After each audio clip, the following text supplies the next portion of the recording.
kita punya software ni. Okey, tuan-tuan dan puan dipersilakan untuk buka QGIS. QGIS ni also known as a Quantum GIS. Quantum GIS is a freeware that enable yourself to use the geospatial element with regard to the advanced analytical analysis for your spatial data. Okey, anda boleh buka dulu QGIS. Dalam masa yang sama, ada dua arahan di sini. Buka QGIS, dan yang kedua, anda boleh download data yang namanya Case 2019 tu. Dah download Okey. Tak ada masalah Okey, selepas anda dah buka, download as a CSV. Correct, that is correct. Don't download the Google Sheet download yang CSV. Tolong download yang CSV. So lepas you dah download CSV, let it be. We are going to familiarize with our QGIS first. Okay. So kita dah buka QGIS kan. Menu. Up here we got menu Start from project, layer, setting, plugin, vector, raster, database and so on and so forth until house. Nampak Okay. Under the menu we have the symbol for menu. Yang ini dipanggil symbol for menu. Ataupun kita panggil juga is icon. This is all the icon correspond to the menu that are already being spelled out here. Okay, the difference is this one is in iconic format and then this one is on the word format. Okay, on the left side you have the browser and layer. Correct or not? Okay, let us close it ataupun remove it from our workspaces. Ini panggil workspaces, kawasan bekerja. Okay, when you open up your QGIS, this is what we are going to be appear.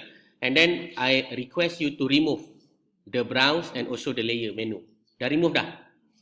Okay, suddenly this thing will happen in your computer or any friend's computer or whatsoever. So what we want to do is actually request these two items. These two items is quite useful and very important for you. Therefore, you are going to click for the view and then you are going to request for panels. Okay, view, panels, and then you are going to request the panels. So ini cara nak dapatkan perkara tadi yang hilang tu. Okay, during exam, if you are being asked to run the analysis with the geospatial and then you find out that this two menu is not available, so it is being hidden somewhere inside the panel. So you can request it. Okay, so go to the view, panels, and then request for the two important one, which is we call it as browser. The most important is browser lah. Because the browser is where you are going to fetch your data. You are going to get your data. Ini nak ambil anda punya data tu kat mana lah. Itu dipanggil sebagai browser. And then another one, you can click also view, panels, followed by layers. This is the two most important and common panels or tools that are very useful for us. Okay, jelas? Dah dapat balik dah dua-dua ni? Okay, cuba position your panels. You can reposition your panels actually by clicking this button. Ada satu button sebelah pangkah ni. We have another button over here which is correspond to the nearest button of the cancel or close button where we can reposition our tools. You can move here and there and so on. Kat sebelah tanda pangkah tu dia ada satu iconic kecil je kan, yang anda boleh membantu diri anda lah untuk memposisikan kat mana anda nak letak. Usually we put it on the left side and sometimes ada setengah orang dia suka letakkan di sebelah atas. Ada setengah orang juga disebabkan dia kidal, dia akan letak sebelah kanan. Dia depend lah on the preference. Okay, setakat ni jelas? Ni jelas macam saya memang suka sebelah kiri lah. Okay, sama juga, same also goes to the layers where you can reposition the layer to be up, down, here and there. You nak relocate lah, boleh, tak ada masalah. Some of it, kalau you overlap it on the top of each other, it's become a tab. Ni contoh, dia jadi tab lah. Faham Dia jadi tab. So kalau anda rasa macam tak sesuai, tak selesa, boleh kembali ke jalan yang asal lah. Kembali ke jalan yang asal iaitu browser dekat atas, layer dekat bawah. Ini yang asal, yang default. Kalau anda install QGIS ni, ni default. Okay, done Alright. So another one, under the QGIS here, you can go into the project and then you can see there are some menu. Okay, please bear in mind about my explanation. Project is where you are constructing the whole nature of your thing. Saya ulang Project is constructing everything with regard to your shapefile and so on. Itu project. Okey, yang anda punya setiap satu elemen yang ada di dalam data ini adalah dipanggil sebagai layer. Saya ulang, semua data kamu ni sebenarnya adalah layer. Dan data-data layer ni dipanggil masuk dalam QGIS dan di-save as sebagai project. Dia bukannya seperti anda save dalam Word. Salah. Okay, saya ulang. Contoh dia seperti ni. You have a container. So, a container is a file lah. It's a file that consists of a lot of materials and documentation. So, you can imagine that your maps is the documentation where you put it inside a file. Okay, so a file here is actually a project. Okay, and then your map is actually a document that you insert it inside. Okay, itu dia punya explanation. Kenapa saya kena cakap benda ni? Because most of the time, and we can say almost all the time, we are more focusing on the layer rather than a project. Unless you memang buat project lah. Project ni bermaksud you memang ada satu map yang you akan frequently update. Cuma the difference is the data. Hari ni nak tunjuk data apa, minggu depan nak tunjuk data apa, because the data keep updating by the time to time kan. Okay. So mari kita pergi kepada yang the next one, which is we call it as a plugin. Plugin is where you can request numbers of advanced statistical analysis, function, algorithm, and so on and so forth with regard to the use of the QGIS. Okay, anda boleh pergi dekat plugin, pergi dekat manage and install plugin. However, you need to require an internet connection for doing this. Plugin, manage and install plugin, you can click over there just to familiarize yourself. And then you have numbers of install, uninstall, install from zip file and so on. So kalau anda tengok kat sini, saya ada banyak lah numbers of plugin that already being installed inside my QGIS. One of the most important one is a Quick OSM. Quick OSM is a plugin. Faham plugin? Plugin ni kalau dalam bahasa mudah kita kata macam anda punya handphone, kita ada apps lah ataupun software kita install dalam komputer. Macam itulah untuk run a certain function. Okay? Itu dipanggil plugin. Okay, kemudian kita ada vector. Most of the data are going to be organized under the vector. We will have a vector. What is a vector? A vector is a document ataupun files that consist of geospatial element. Itu je. Dia file biasa. Tapi dia ada geospatial information dalam tu. Contoh geospatial information yang paling penting apa dia? Let long. Lain? CRS. CRS is stand for Coordinate Reference System. Coordinate Reference System ni is very crucial when you talk about the geospatial ataupun maps lah. Bila nak ada map, you kena ada bukan saja X dan Y, tapi you kena ada reference. Kalau tak, dia jadi X and Y biasa dalam kertas graf. Faham kan? You ada kertas graf kan? Dia ada X dengan Y juga. Itu pun boleh buat position juga kan? Tapi it does not mean anything. Unless you put it inside a context. In this context is called CRS lah. Coordinate Reference System. Okay, raster ni biasanya adalah picture. Raster is a picture. Where you take a picture, where you took a picture from a satellite image. You took a picture from your phone. You took a picture from something that you display on a board. You put a picture from scanning a map. All maps. Itu semua dipanggil raster data. They do not have the sufficient information with regard to the geospatial, but we can extract and use it to make it as a vector. Faham Raster ni gambar kan. Macam contoh kita ambil gambar dekat atas satellite lah pakai Google Map. Kita pun print screen. So we got a picture. So that picture we call it as a raster. Contoh lain adalah kita ambil gambar infrared daripada satellite image guna DEM, Digital Elevation Model, something like that. And then we got the gambar. Gambar itu kita akan gunakan untuk menganalisis sesuatu lah. Itu dalam dipanggil vector analysis. Kita ada vector analysis, kita ada raster tools dan lain-lain. Itu semua biasanya environmental science lah belajar. Okay, databases. Databases ni is quite interesting where you are going to use the database, especially if you have a centralized LAN connection inside your office. I do believe that majority of ICASE and also PKD might be having it or not having it at all. Saya tak tahulah anda punya data ni semua simpan dalam database ke simpan dalam personal repositories. Ni soalan. Clear. So the next one, anda cuba tengok anda tak ada MMQGIS ni ada tak? MMQGIS. Ada tak? Tak ada. Okay, so mari kita install. Mari kita install. Anda pergi kepada plugin, go to the manage and install plugin. You can enter on the search over there. Pergi dekat all ni, you can search MMQGIS. MMQGIS. Lepas tu anda boleh tekan butang install. So that is the first step. Why? Because it is very important on our spatial and temporal analysis later on. Okay, MMQGIS. So this is the first plugin that I required you to install. Okay, done already? Done, Kemudian the next one is the Quick OSM. Quick OSM. Quick OSM is also another plugin that I need you to install it so that we can play with it later on. This is two important one in our that class. Okay, done. Kalau done, kita tutup dulu ya. Alright, so ladies and gentlemen, so that is the menu and that is the basic familiarization. Yeah. Okay, saya ulang balik. Plugin, manage plugin. Ada two plugin that you required. The first one is Quick OSM. MMQGIS. MM. Makan-makan QGIS. QGIS, MMQGIS ni adalah for modifying the vector. Later on we are going to play with the vector. We are going to do some sort of things lah kat dalam ni. Kemudian lagi satu adalah Quick OSM. Quick OSM stand for Open Street Map. OSM ni adalah free map, Open Street Map yang percuma. Anda boleh dapatkan vector layer yang percuma lah. Later on nanti kita try play with it.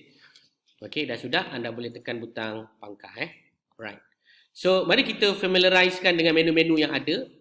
Kemudian kita tengoklah apa yang kita boleh buat. Yang paling utamanya kat sini kita ada zoom in, zoom out, tahulah kan? Zoom in, zoom out. Kemudian di sebelah kanan ni, ni semua ni tak ada function lagi ni. Sebab apa? Sebab tak ada data lagi kan? Tak ada letak apa-apa. Ini panggil workspace. Apa nama tengah-tengah ni? Workspace. Okey, kita pergi belah bawah pula. Belah bawah. Belah bawah ni kalau tuan-tuan perasan, kita ada apa yang dipanggil coordinate, magnifier. And then the important one is the on the top right down. Ni, top right down ni. Yang ini dipanggil sebagai coordinate reference setting menu. So anda boleh klik kat bawah tu. When you click over there, you are going to be prompt the project properties of the CRS. CRS is stand for what? Coordinate Reference System. Okey, dengar ya baik-baik. Kalau anda salah setting CRS ni, maka anda punya map yang anda collect dekat field akan lari dekat komputer. Sebab bentuk muka bumi kita bukan mendata. Kita bentuk sfera. Faham kan? Baik, tuan-tuan dan puan boleh tulis dekat sini filter dia, contoh WGS 84. WGS 84 WGS 84 ni dia akan ada banyak, betul tak? WGS 84 dia akan banyak Yang kita akan pakai sebenarnya adalah WGS 84 EPSG 4326. So ini maksud, kenapa saya kata ini yang kita akan pakai? This is the most appropriate GPS coordinate reference system that are suitable with your web browsing coordinate reference system. Faham tak web browsing? Yang anda pin-pinkan dekat dalam phone, yang anda gunakan handphone untuk tekan pin pada app sheet. Ini dia compatible. Adakah dia sesuai untuk buat jambatan? Jangan.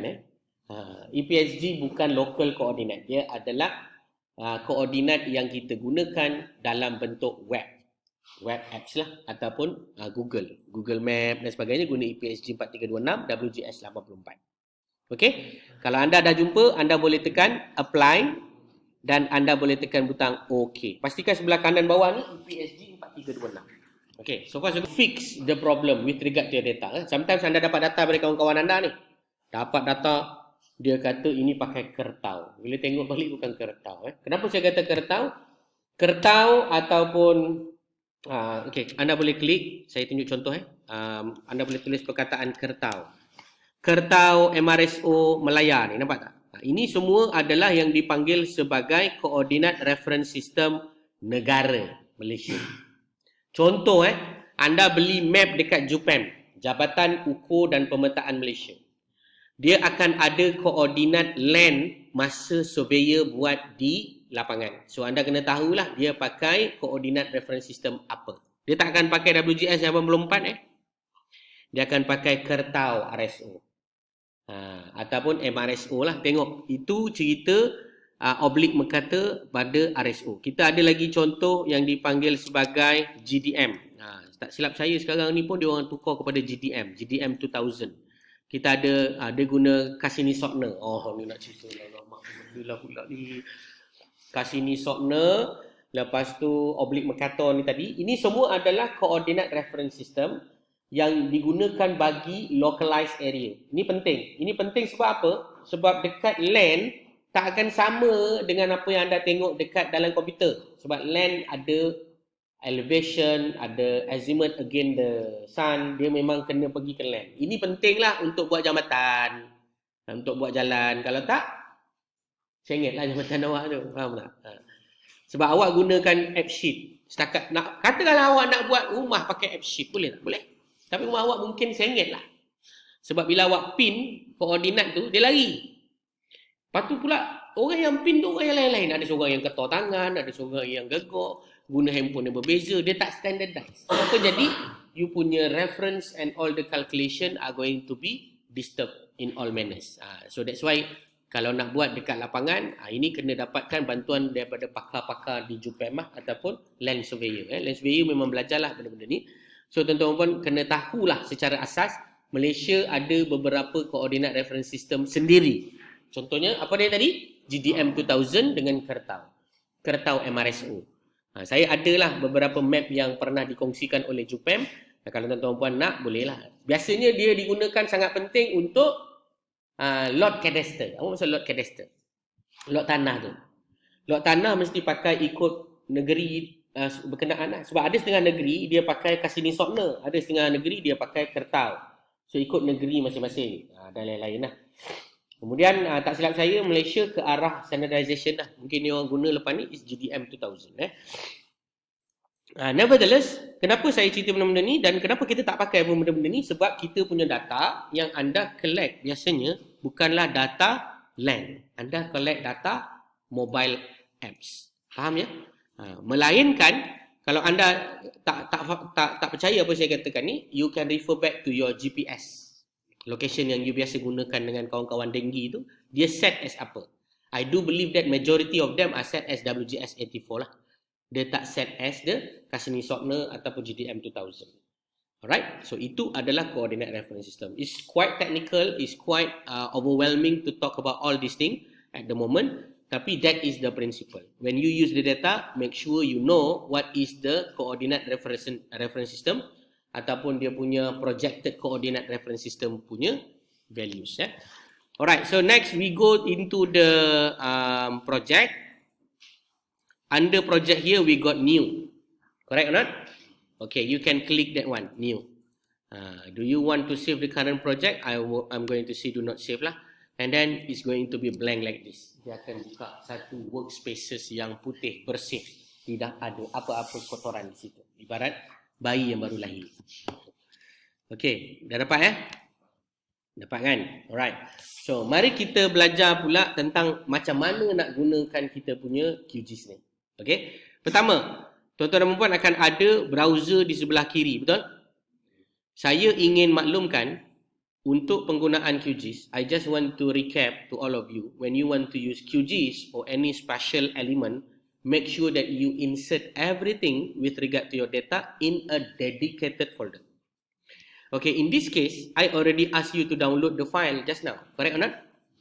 So now I'm going to insert it inside a specific folder. Therefore, I encourage you to make a new folder. So I'm going to name my folder as follows, ADAT3 map. Okay, and then I'm going to insert the CSV file that I just download it before into the new folder that I just create it. Okay, so far so good? So far so good or not so good?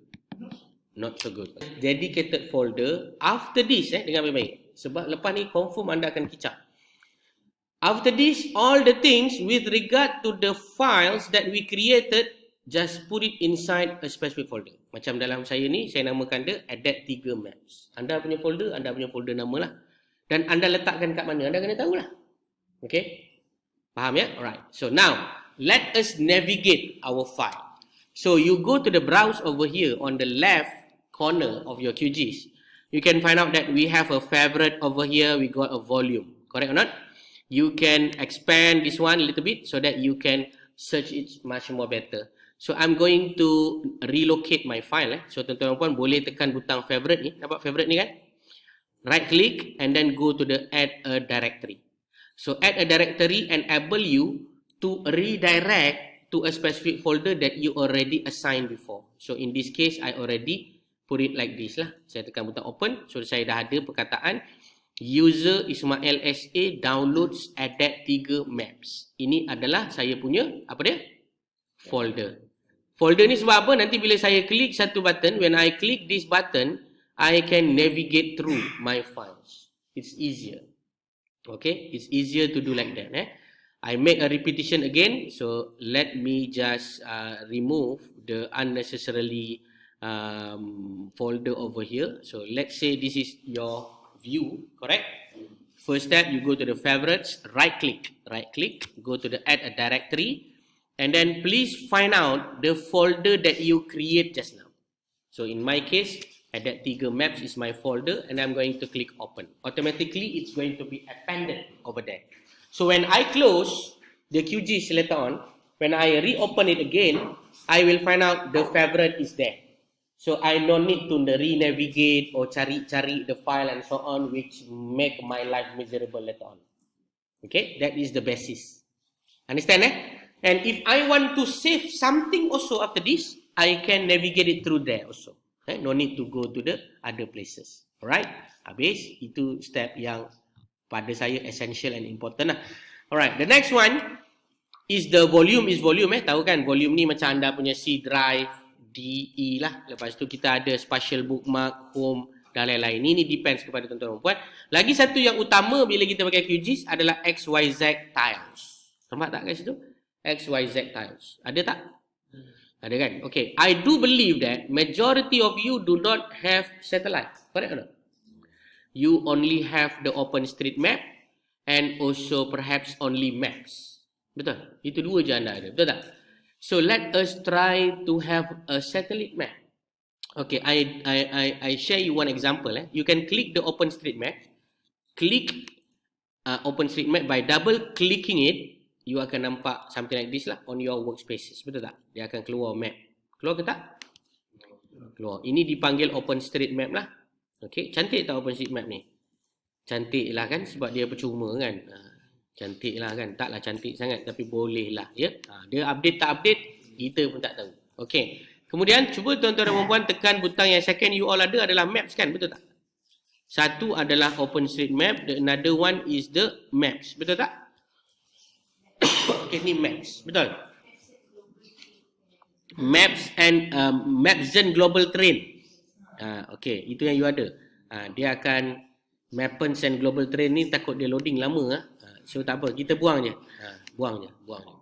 Macam mana nak buang? Tekan kepada layer tadi. Kemudian tekan butang right click dan remove layer. Right click dan remove layer ya. Dia ada satu icon di sini dinamakan sebagai remove layer group also. You can click either one lah. Whether you right click and remove layers or you can just remove it. Okay, without further ado, let us go for satellite. Okay, mari kita cari satellite. Saya percaya tuan-tuan dan puan tidak mempunyai map yang indah seperti saya. Saya ada map yang indah. Namanya adalah satellite seperti ini. Anda tak ada kan? So marilah kita cari sama-sama map ini supaya semuanya ada map ini together. Okay, ni kan contoh map saya. Nampak tak map saya ni? Dia nak zoom in, zoom out ni dia memerlukan internet. So that's why dia ambil masa sikit. Nampak? A network is request. And time out is given and so on lah. Okay. So mari kita dapatkan map seperti saya tunjukkan ini. Okay. Cara dia. Pertama, XYZ tiles. You right click, you tekan butang new connection. Okay. XYZ tiles, new connection. Dah sudah? After you click the new connections, they are going to be prompt something like this. You are going to give names. So please give names appropriately lah. In this case, I'm going to name it as satellite. Satellite. Okay, dah sudah? Dah kan? Okay, another one is the URL. Another one is what? The URL. So the question is where you want to get those URL. The answer is yes, inside the Google lah. You can just go for any browser and then type the following keyword. You boleh tulis kat situ satellite map QGIS. Enter. Okay. And then after you click satellite map QGIS, automatically one of the suggestion here is from the Hatari Labs. Correct or not? You can go to the website of the hatarilabs.com and then you can refer that they will give you the tutorial specifically to insert the Google Map, Google Terrain Map, Google Satellite Layer Map and so on by just targeting whatever link that you want. Okay, if you want those details, you can just highlight and copy. Ini yang saya buat sekarang. Pergi kat satellite tu, copy lah. Sebab kita nakkan apa tadi? URL. Okay, copy URL tu. Dah copy dah? Saya ambil yang satellite only. Okay, tuan-tuan puan dah ambil Okay, saya bagi disclaimer Sometimes the map are not updated. Sometimes the map are not updated. It's just give you the indicator lah, the location over here and there. Okay, dah copy. Then you can paste it back into your URL inside your QGIS. Kat bawah ni kan dia ada URL kan? Letak kat bawah tu URL. Kemudian tuan-tuan dan puan-puan boleh tekan butang O. Okay. Alright. Done. Done or not? Oh, done. Jadi ke tak jadi? Jadi Okay. Kalau ada masalah internet, dia akan lambat sikit loading lah. Okay, this is mine. That is yours. Okay, dah sudah? Of the information. So previously, I already explained to you that you can collect the data using the Google Earth. So we have the guardhouse, we got the hospital SB, we got the LKKM and jalan. This is all about the areas lah that we draw it before. So how you want to use this information inside your map is just as simple as you drag it. Nampak benda ni dalam favorites kan? Saya ambil data ni, saya drag, masukkan di bawah dan dia akan tanya select item to added guard houses, which is the points data.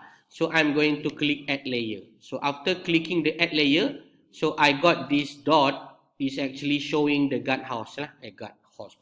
Guard house. Okay, dapat ya dot ni? And then you can also do the same thing for the other material. For example, the hospital, I'm going to insert as a layer. I'm going to insert the ILKKM SB as the another layer. And then I'm going to insert the Jalan ILKKM also as the another layer. So theoretically speaking, all the layer is already being layered nicely inside my QGIS. Untuk pembelajaran diploma, habis dah topik dia, sampai situ je. Senang kan? Sebab I'm going to remove the satellite image. Before this, I already insert the satellite image, right? This is my satellite image, correct? Now I remove my satellite image and I'm going to zoom out. Zoom out means that I'm going to fly on the sky. I already fly. So how we want to go back? Because sometimes you got so many data, you scroll, you pun dah hilang. Mana tadi aku tempat ni? Aku tak tahu dah kat mana tempat ni. So you can select the appropriate polygon. So you contoh saya pergi kat jalan ILKKM-SB, saya select and then I can click another panning yang dinamakan sebagai zoom to layer. It will zoom it into the layer. That is the function. Sebab tu saya tak cerita lagi tadi awal-awal. Saya nak tuan-tuan nampak apa fungsi-fungsi function ya. Okay, satellite dah hilang, betul? Now, insert back the satellite. Double click the satellite and then you got the satellite. Okay, remember I just want to give you one idea. Cuba you masukkan satellite ni dekat atas sekali. When you insert the satellite on the top of it, maka you tak akan nampak dah guardhouse, ILKKM, hospital semua hilang. Kenapa hilang? Ya Allah, pandai. Itu dipanggil sebagai cake Apollo. Faham? Kek lapis, dia berlapis ya. Jadi tuan-tuan puan kena jelas. When this thing happen, please check back your layer. Please check back your layer. Perhaps there are something to do with the arrangement with regard to the layer. Okay, and then you got some issues kan. Macam you nak pergi tak boleh kan. Dia asyik tertekan, salah tekan. You use the hand over here. This is called panning. Apa dia? Panning. And then you can use the mouse lah to scroll up and scroll down. Menggunakan Macintosh ni sebenarnya tak berapa comfortable juga kalau buat map. You still kena pakai mouse lah. Tapi apabila telah bertahun-tahun pakai ni, maka sedap juga pakai mouse yang macam Mac ni. Dah sudah nampak apa fungsi zoom in, zoom out, apa fungsi ni zoom full. Zoom full ni akan tengok semua tempat bertugas kita lah. Okey, jelas. Senang ke susah? Senang. Okey, tolong buang semua yang guardhouse ni semua tadi. Tolong buang dululah setakat ini. Tolong buang, tinggalkan satellite saja. Okey. So this is the original condition of our spaces. This is where we work. This is where we are going to do our job. So after this, you are going to learn about how to create the same thing. Lepas ni anda akan belajar macam mana nak buat benda yang sama tau. Anda akan belajar nak buat shapefile. You are going to learn about how to create shapefile, how to create a polygon, how to create the point data, and then last but not least the line data. Ada 3 lah. Point, polygon and lines. So ini akan kita buat sekejap lagi ya. Okey. Tapi sebelum tu, tuan-tuan dan puan dijemput untuk mengambil data-data yang saya nyatakan tadi, iaitu 4 perkara ni tadi, masukkan ke dalam layer and then add to layer. I can add it as a one go lah, something like this. Anda boleh nampak saya masukkan semua as a one go. Everything is there, right? Kenapa saya suruh buang lepas tu masuk balik? Why? Because I want to make sure that you familiar with the step. So that you know, oh okay, macam ni cara nak buang, okay, macam ni cara nak panggil, macam ni cara nak ambil. Jelas kan?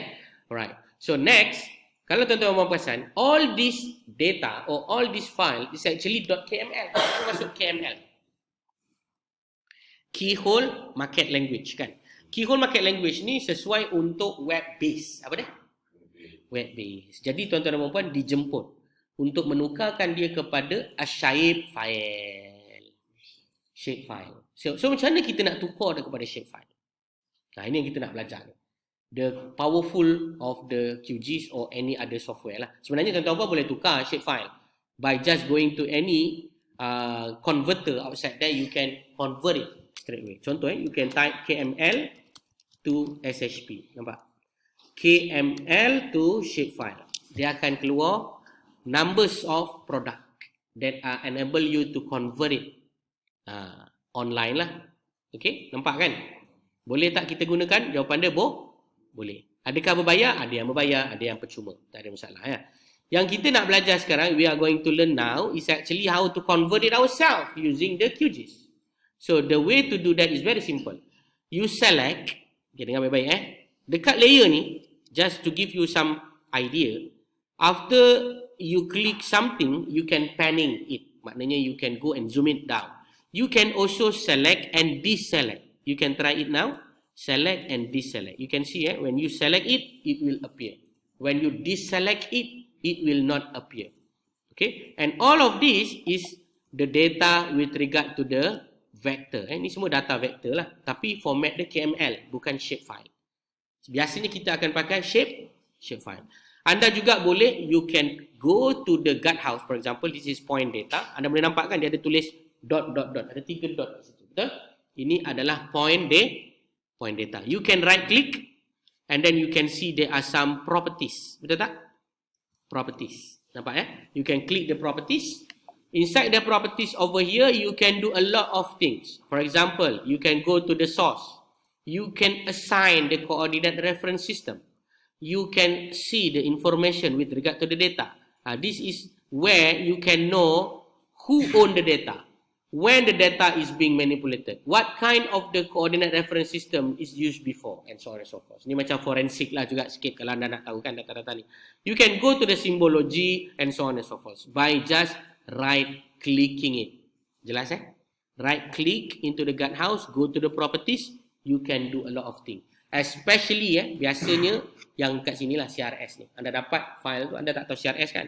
Setkan dia dulu supaya samakan CRS dia dengan CRS yang kamu gunakan untuk tujuan bekerja kamu. Okay, now let us convert it. We want to convert the guardhouse.kml into the guardhouse.shp. Right click and then go to the export and then go to the save features as. Okay, right click, I make a repetition, go to the guardhouse, right click, export, save features as. Then click that save features as, and then you are going to be prompt this menu. This menu are very crucial for you to make sure it's being saved inside your same folders. Same folders. Okay, nampak tak file name ni berkelip-kelip? Berkelip-kelip. This is where you need to relocate it. This is where you want to assign the shape file must be saved inside this folder. Okay, understand? So how to do that? Just click this three dot on the right item of this column, and then you can click the browse, and then followed by a redirection of your folder. Cari baliklah folder anda. So saya nak masukkan dalam edit 3 maps ni tadi. Okay, I did that. Yes. Can I save it? Cannot. Why? I need to give a name. I need to give a name. So now I'm going to say guardhouse. No need to put some extension because it's already being defined on the above section. After that, I'm going to click save, and you can see over there we have a format. Okay, remember when you want to save, you must to make sure the format is correct. In this case, I want the data is being saved under the array shapefile. For example, you want to save your data as the something that you want to show inside a GitHub. Inside a GitHub, inside a GitHub, usually we go for the GeoJSON. Ini kalau GitHub. Let's say you want to show it inside the Google My Maps, you akan go for the KML. Faham? Ini 3 yang utama lah. Kalau you nak letak dekat dalam kawan kamu tu pula adalah arkitek, you bagi dia AutoCAD. Macam tu. Depends lah what kind of file that you want to give. Faham kita faham ni? Faham kan? Saya akan pakai array shapefile. Okay, saya ulang balik. Saya ulang daripada saya cancel lagi. Saya pergi kat guardhouse, right click, export, save features as. Okay, save features as, and then after that I make sure the format is array shapefile, and then file name here I'm going to click the browse, and then I'm going to browse my folder. This is my folder. Okay, and then I cannot click anything with regard to the save. I need to give name first, so I give name lah, guardhouse, followed by save button over there. Okay, that is the trick.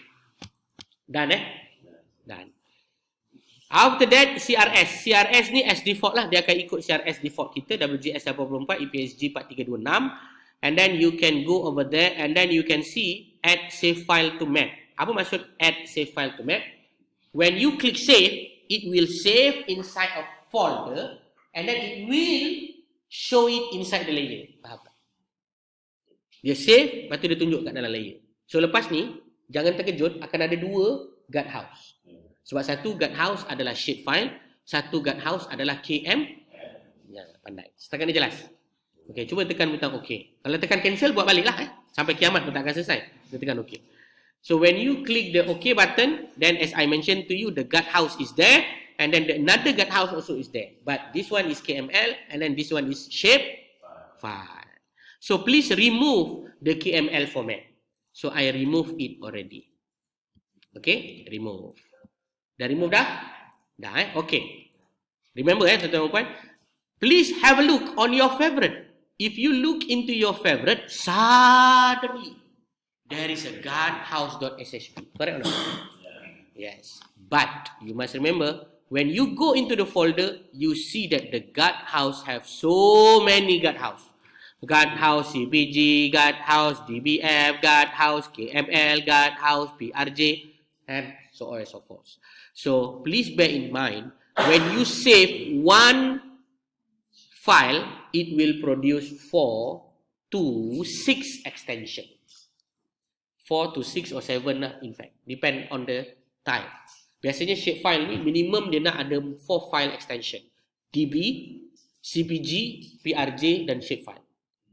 Itu semua extension bermaksud apa? Dia punya maklumat back-end. Contoh DBF adalah databases, PRJ adalah projection data, SHP adalah shapefile itu sendiri, SHX adalah SHX, CPG adalah coordinate reference system dia. Jadi setiap satu ni dia ada makna.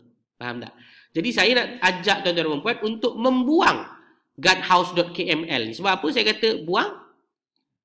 Sebab apa saya nak suruh tuan-tuan dan puan buang? Sebab kita dah ada a shape file. Nak share dengan kawan-kawan, kena share semua-semua ni sekali. If you want to share it with your friend or colleague, make sure that you share all of this. If you share only shape file, bye-bye. Cannot read. Faham? So what is the best solution to share it with your friend? Convert first the shapefile into the KML.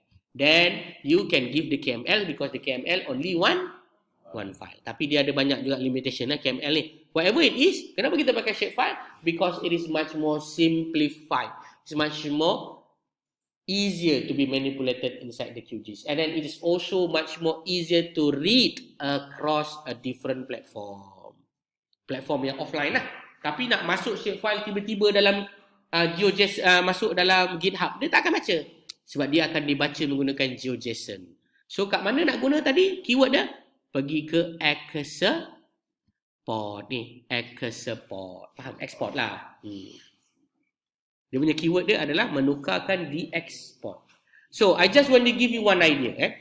After this, you are going to get the data. After this, you are going to insert the data. How you want to convert a data that is actually a map into a point ataupun into a CSV. Boleh tak? Macam ni kan? Ni guardhouse ni kan? Boleh tak kita nak tukar kepada CSV? Jawapan dia boleh. You can go to the save features as, you can go to the format, you can select the CSV. You can also do the same thing, but you are going to be seeing what is the output after this lah kan. Okay, saya tunjuk kat sini contoh. Saya buatnya. Tuan-tuan buat tengok So, the CSV also is being generated like that. And then if I open it, of course I can open CSV.